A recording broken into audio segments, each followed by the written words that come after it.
Okay. All right. Start over again since we're recording. I'm going to turn over to Katie so she can talk about one, if you could maybe if you give your impression about the MOOC, what you learned, and then go into your presentation or talk about what you want to talk about. So I'm going to turn over to you. Okay. Well, I only got through the first week of the MOOC and I didn't get to finish it. So, but the first week was really important because it helped a lot with those class projects that I did with my group. And so we made a presentation for it and then I changed it a little bit for this group so that so that the information made more sense. So Great. let's see. Okay. I'm gonna share screen and then okay, can you see the presentation? Yes. That's Okay, great. cool. Okay, so my group did a project on the deforestation and above ground carbon storage and sequestration in Para, Brazil. And this is a presentation outline. I'm going to cover introduction and background information, and then a little bit about what system dynamics modeling framework is, and then how we used it for creating a forest and carbon model, the analysis methods, data validation, policy and technology, and then the limitations of our model and future considerations. So Brazil contains 60% of the Amazon. The rainforest provides essential ecosystem functions like biodiversity, acts as a carbon sink, and is a driver of the regional water cycle. Forest fragmentation negatively impacts the environment by disrupting animal migration patterns and increases the potential for invasive plant species to take over. Deforestation also releases large amounts of carbon into the atmosphere, and the Amazon tipping point is predicted to be at 40% forest loss. Our study area is Para, which is in the northern area of Brazil. It has an area of over 1 million kilometers. It is the second largest and ninth most populous state of Brazil, with a population of over 8 million and 40 indigenous groups. The region produces rubber, tropical hardwoods, minerals, and soy. This graph shows the overall trends of carbon storage, tree growth, and mortality in the Amazon. The top graph shows carbon stored, and the middle graph shows tree growth, and the bottom graph shows tree deaths. I included the graph and the maps on the right because it shows that the Amazon is not homogeneous, and so different areas are experiencing different carbon storage and sequestration trends. The sites in Para show an increase in carbon storage, tree growth, and an increase in tree mortality. A systems dynamic modeling framework follows this workflow where you first identify a problem, establish a hypothesis, you create and establish your system boundaries, and examine potential feedback loops, develop the model, validate the results, and then utilize the model for decision making. The goal for this project was to model forest cover change in Para, Brazil, and the effects on carbon storage and sequestration. And then our main question was, how will a business as usual industry demand scenario affect Amazon forest cover and above ground carbon storage and sequestration in the next 50 years? For system boundaries, our focus was on Para and then focusing on deforestation and forest cover, starting from 1990 and then projecting our model to 2050. For limitations and difficulties, for land cover data, we had a resolution of 300 meters, and we used different data sources, and those sources had different collection and analysis methods. A lot of studies looked at the Amazon as a whole, and then finding data for industries, carbon sequestration and storage, and data for data validation was difficult. The model also does not directly measure tree growth or carbon storage. Another system boundary was also only looking at harvested wood and live vegetation in the carbon cycle. The key inputs for the system is industrial activity, urban development, wildfires, carbon storage, sequestration, and carbon respiration.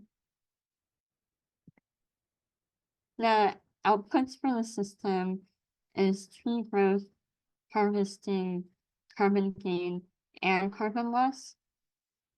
And then we also create a list of assumptions where we assume that all trees absorb and emit the same amount of carbon, that trees are planted at the same rate of their industrial demand, and that land cover change from forest to grass/shrub is assumed to be used for livestock, and that wildfires are man-made and primary forest is targeted, and that the data for the Amazon can be applied to Para, and that secondary forest is not being deforested. For the land cover change analysis, this analysis was critical for our model because it provided historical data, and historical data is important to increase the model's accuracy and data validation. This analysis process was adapted from the Esri Climate Change MOOC Section 1. And so I used the data from the Esri Living Atlas Global Land Cover dataset from 1992 to 2020. The land cover dataset is 300 meter resolution. I clipped the dataset to our study site, and for the years 1992 and 2020, I calculated the area for the land cover classes in the attribute table, and then used the compute change raster tool to calculate land cover change between 1992 and 2020, and then exported the attribute data to Excel to calculate the area change per year for urban development, agriculture, and grass/scrub. You can see just from the land cover data that in 2020 saw an increase in agriculture and grass/scrub when compared to 1992. The deforestation model that we created for our project, so we use Vensim And Vensim is a software where you can create different models. This is a stock flow model. So forest cover is the existing forest and is the stock for the model. Tree growth adds trees to the forest cover, and then harvesting and wildfires remove trees from the forest cover. Harvesting is due to industrial activity and urban development, and then tree growth is due to planting tree plantations and general reforestation. The data for urban development, agriculture, and cattle came from the land cover change analysis. For industrial demand, we assume the deforestation is removing old growth, also known as primary forest, and new trees are being planted, which is also known as secondary forest. This is why palm, rubber, and timber are connected to both the tree growth input and harvesting output of the model. This is the carbon model that we created. The total carbon stored and sequestered is the stock for the model. Carbon gain adds carbon to the system, while carbon loss removes carbon from the system. There are two separate carbon sequestration and carbon storage rates for primary and secondary forest. For carbon gain, only sequestration is considered, as the stock total carbon stored and sequestered starts with the initial value from primary forest carbon storage. Carbon loss includes deforestation due to harvesting, wildfires, forest restoration, and timber logging. This is the graph showing forest cover loss with a business as usual model. You can see that forest cover decreases over time from 1990 to the years 2050.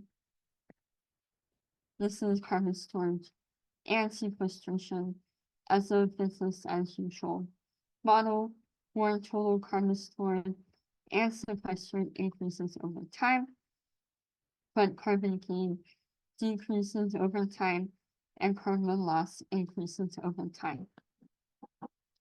This is the same data, but they're on the same graph, and so carbon gain, carbon loss, and gains turn at separate values, but slowly converge over time. Carbon storing and sequestering increases due to the primary forest sequestering a significant amount of carbon. For data validation, we looked at primary tree cover loss, and I used the data from Global Forest Watch from 2000 to 2002. From around 2015 and 2016, Global Forest Watch changed their analysis methods, and that's why I think 2016 data has unusual results. The primary forest harvesting has an error of 42%, and primary forest loss, which looks at the traditional land cover change, only has an error of 18%.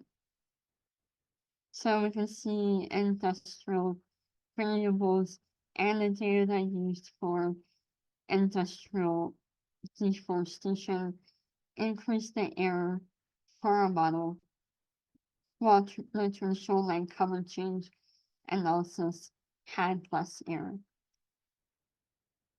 In Vensim, I used a simulation tool to see what would happen if different variables changed by plus or minus 10%.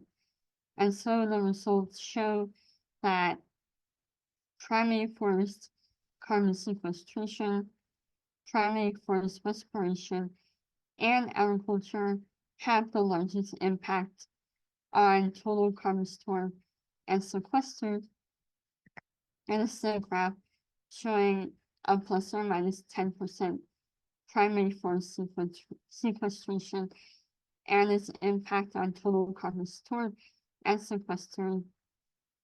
And this is an important factor to consider in climate change models as the atmosphere, climate, and weather patterns change, and tree growth and rainfall change, because carbon sequestration rates will be impacted. We also looked at technological advances in satellites and drones, where people are now using land carbon change analysis and having a system that creates an alert when an area is deforested, and law enforcement can go and look at that area and start an investigation. We also have indigenous communities using satellite data, smartphones, and drones to fight illegal logging in Peru. Deforestation rates are 3 times lower in indigenous territories compared to other areas in the Amazon. The use of drones allow people to monitor illegal activities at a safe distance, and the collected data can be used to advocate for new policies. The first community to establish this monitoring system went from a 5% deforestation rate per year to 0%.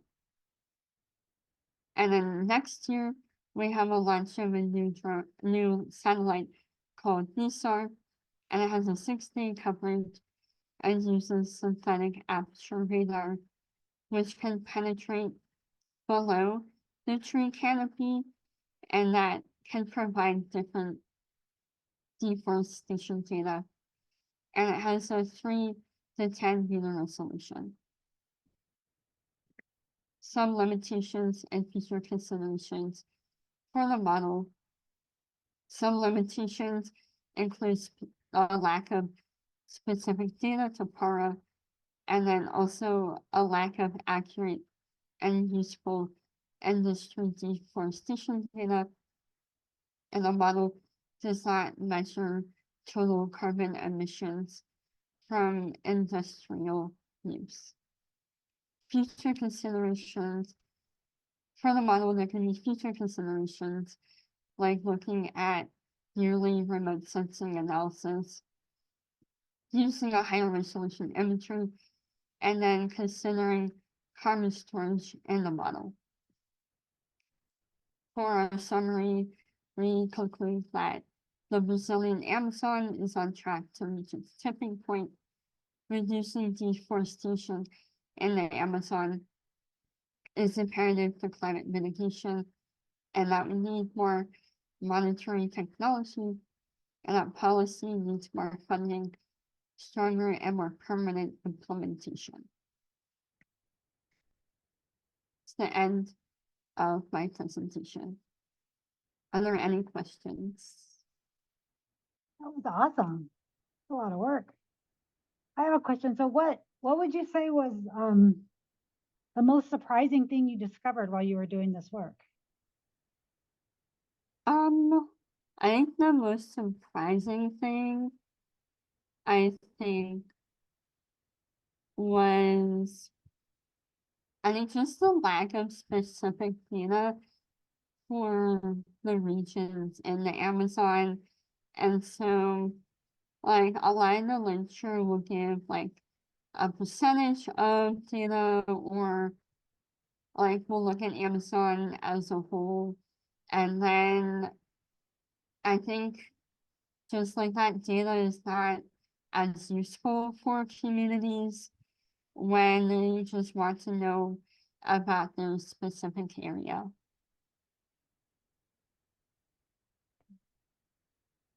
Yes. Anybody else have a question? I had a quick one. First, thank you, Katie. That was awesome. It sounded like it was a fairly complex undertaking. I'm curious if there were any particular tools or methods that you learned along the way that that were most exciting to you, or you want to carry forward and maybe use again. I found it interesting how you can use GIS and remote sensing and collecting data that can be used in a stock flow model. And I think I might use this in the future.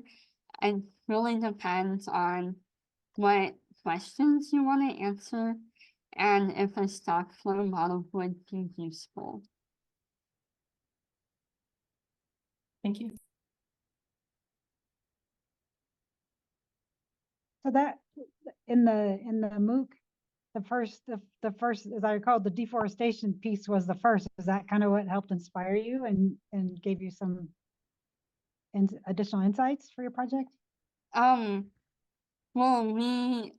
we're already looking at deforestation of the Amazon for our project, and like we already had a conceptual model of what variables that we wanted to look at, and then I think we were just having a problem with knowing where to start with building our model, and then I started the climate change MOOC, and the first week was the exercise on using the satellite imagery for looking at the deforestation from the Amazon, and then that gave me the idea of how I could use remote sensing to collect some of the data that we needed for our model, and then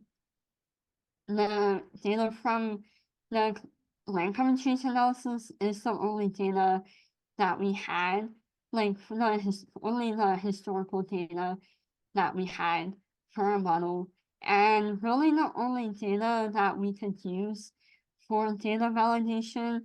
So I think that was a very crucial part for at least having a model that sort of worked. Other questions, comments for Katie?